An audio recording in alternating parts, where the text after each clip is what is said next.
douleurs sont continuellement là. Continuellement. Et puis bon, ben voilà, le parcours de vie n'est pas toujours facile, donc ben, on pense, on réfléchit, et ça empêche de dormir. Je vais avoir 60 ans et je souffre de fibromyalgie depuis, enfin, découvert, on va dire, depuis 2010, mais je souffre en réalité depuis l'âge de 18 ans. Les douleurs ont toujours été très, très importantes. Très importantes.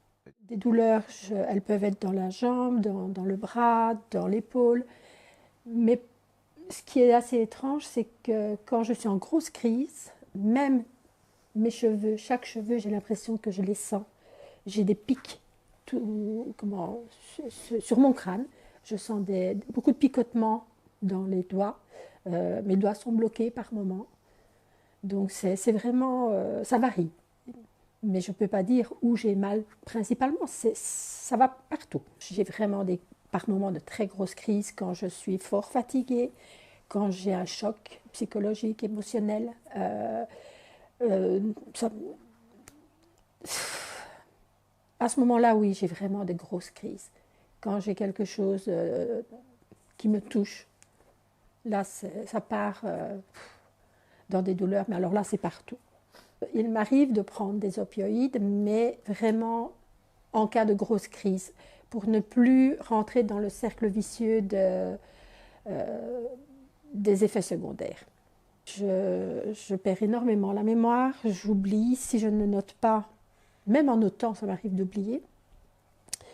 Je parle, j'oublie mes mots. C'est très frustrant. Je ne suis plus du tout la personne que j'ai été. Je connaissais tous les anniversaires, tous les numéros de téléphone, mon compte en banque, tout par cœur. Aujourd'hui, même mon propre numéro, je l'oublie. Je ne connais plus le numéro de mes enfants. Pour moi, c'est quand même une catastrophe. Je vais au magasin, je reviens et je n'ai pas pris ce qu'il me fallait. C'est dur à vivre. C'est dur à vivre. C'est de ne plus être la personne qu'on a été et aujourd'hui de se retrouver un petit peu laissé pour compte aussi, quelque part, mais ne plus se reconnaître. Quand j'ai parlé de fibromyalgie, oui, mais non, bien sûr, on entend tout. C'est les personnes paresseuses, c'est parce que tu n'as pas envie de travailler. Quand le rhumatologue que j'ai vu m'a parlé de fibromyalgie, je n'avais jamais entendu cette pathologie, donc, et c'était en 2010. Je n'avais jamais entendu ce mot, je ne connaissais pas. Donc je suis revenue, j'ai cherché sur Internet. J'avais l'impression de ne pas me reconnaître tout en voyant certains symptômes, mais que je niais. Donc pour moi, je ne voulais pas être cette personne atteinte de fibromyalgie, je ne voulais pas. Je voulais continuer à travailler, je voulais continuer à vivre normalement, mais j'y arrivais pas, bien sûr. J'ai toujours tout fait pour mes enfants. Mes enfants, c'est ma priorité. Et ils ne me reconnaissaient plus, parce que je ne faisais plus.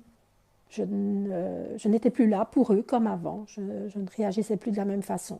Et ça, ils me l'ont reproché.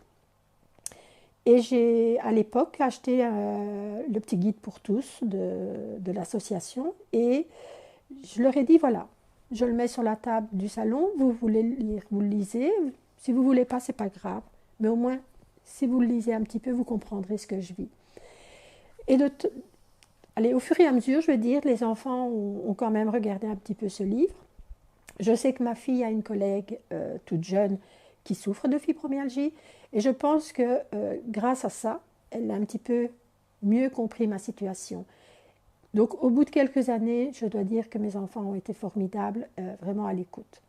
Ce qui m'a beaucoup aidée dans mon cheminement et dans mon parcours personnel, c'est d'avoir poussé la porte d'un relais, d'un groupe de parole. Ça m'a ouvert les yeux à me rendre compte que je n'étais pas seule dans ce cas. Et ça m'a permis aussi de pouvoir poser, parler de ma maladie sans sans que personne ne me juge, sans aucun jugement, voilà.